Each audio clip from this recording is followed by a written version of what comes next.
Hey everyone, today's lesson is lesson 34 and it's word problems about comparing and elapsed time. So don't kind of combine those two together. Those are two very different things. So problems about comparing and then also problems about elapsed time. And we've talked about that before, but just kind of elaborating on what to do to solve elapsed time, which means time that's been passed.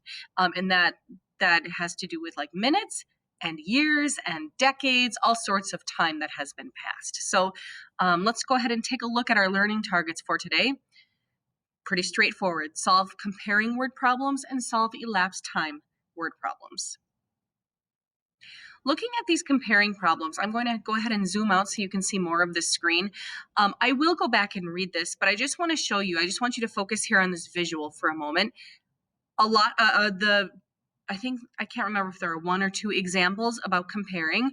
They use a diagram like this, and that's because using visuals or using diagrams is really one of the most resourceful, useful, data-driven ways to teach any concept. So using this diagram is really going to help you build a strong foundation, a strong understanding about what to think about when you're comparing in a word problem.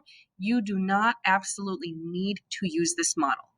It's possible that this model is going to be very, very helpful for some of you.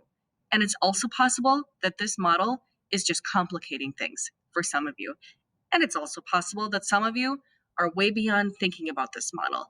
If this is helpful for you, please use it. Please draw one out yourself when we do these problems because they do really help things make sense. I'm a visual person. I love diagrams. So backing up a bit, let's take a look at this problem and see where this information can kind of plug in here and make some sense. 7 different containers are on a loading dock awaiting shipment. The heaviest container weighs 245 pounds. That's probably important. The containers range in weight from 245 pounds, which is the heaviest, to 160 pounds. The heaviest container weighs how many pounds? This must need to say more. How many more pounds than the lightest container? So looking at this visual here, they have already plugged in the numbers, but you can start to see why this would make sense. The heaviest or the biggest number is this biggest rectangular box or tower. They range from 245 pounds to 160 pounds, the smaller rectangular box or tower. And then we have an unknown here. We have this missing piece that goes from the 160 to the 245. What number fits in that puzzle piece? What number fits in there?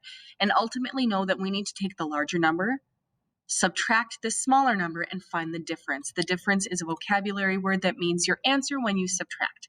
So in this case, when we do this, we have 245 minus 160. Oh, my lights just shut off. One moment, please.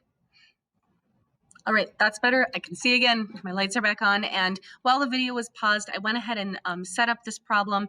We have 245, our larger number, minus 160, our smaller number, and the difference became 85. And of course, I went back and made sure that I had my label there, and we are talking about pounds. 85 pounds. Here's another example. Nothing's plugged in, so this is a great opportunity for you to try this problem on your own. If this visual is helpful, use it. If not, at least kind of consider what number goes where, which box is talking about which number. Mel is 6 years younger than her brother, Cleon. Mel is 11 years old. How old is Cleon? Go ahead and give this a try and unpause your video when you're ready to check your work. All right, so based on the information that they said Mel is younger, I'm automatically imagining that Mel associates with the smaller box. She is younger, she is smaller. She is 6 years younger than her brother. Well, that's information that needs to go here. That's the difference in their age, 6 years. Mel is 11. So now that I plug that information in, how old is her brother, Cleon? Well, all I need to do is add my 6 and my 11 together to find the total of this tower right here. 6 plus 11, I don't need to write that out to solve that. I know already that that is 17. 17, I would say 17 years old.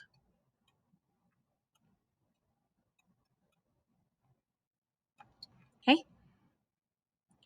We're going to start taking a look at elapsed time now. The reason that these are combined kind of in the same lesson is just that idea of earlier when we were talking about comparing, we were saying you take the larger number, subtract the smaller number, and you get a difference.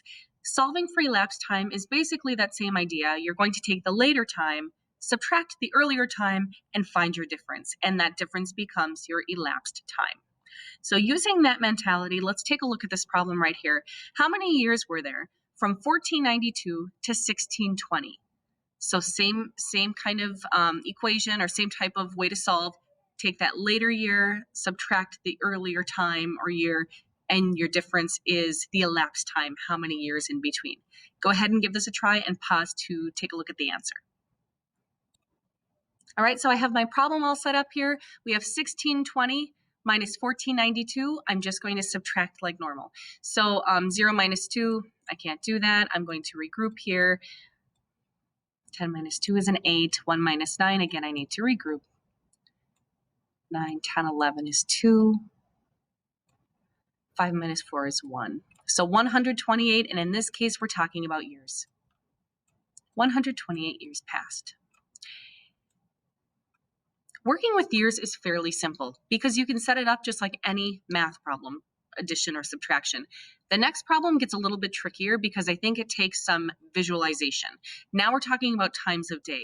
You can't just stack those and add or subtract them. You really have to visualize or count.